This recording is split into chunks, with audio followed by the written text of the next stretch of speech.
Assalamualaikum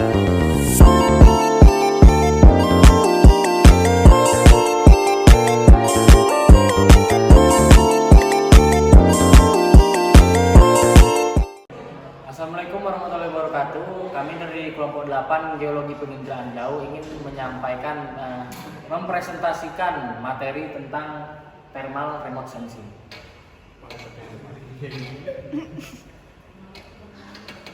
Di kelompok kami ini beranggotakan 5 orang. Yang pertama ada Maudi Dewanti Riana, yang kedua Muhammad Asrori, yang ketiga Faras Bayu Faiz, yang keempat saya sendiri Andrian Putra, dan yang kelima Muhammad Azhari.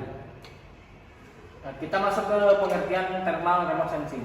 Thermal remote sensing adalah teknologi yang digunakan untuk mendeteksi dan mengukur energi panas radiasi inframerah yang dipancarkan oleh objek atau permukaan dari kejauhan.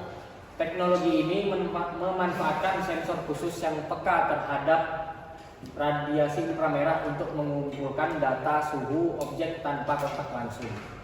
Data ini kemudian diolah menjadi gambar atau peta thermal yang menunjukkan distribusi suhu pada suatu area. Prinsip kerja: setiap objek dengan suhu di atas 0 absolut minus 273,15 derajat Celcius memancarkan radiasi inframerah. Semakin tinggi suhu objek, semakin banyak energi panas yang dipancarkan.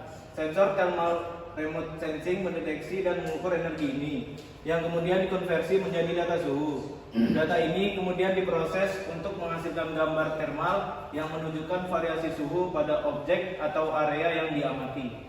Selanjutnya adalah contoh pengaplikasian sensor thermal. Contoh jenis sensor thermal ada Landsat Thermal Sensor, yaitu instrumen yang sangat penting dalam satelit Landsat. Sensor ini dirancang khusus untuk mendeteksi dan mengatur radiasi inframerah thermal yang dipancarkan oleh permukaan bumi.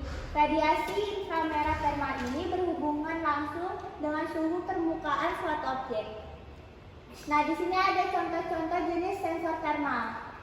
Bisa dilihat. Selanjutnya ada penggunaan thermal remote sensing.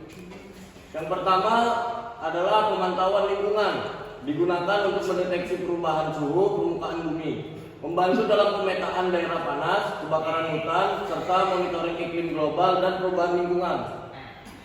Yang kedua ada deteksi kebakaran hutan. Remote thermal sensing bisa mendeteksi titik panas pada lahan atau hutan, sehingga menggunakan deteksi dini kebakaran hutan sebelum membesar.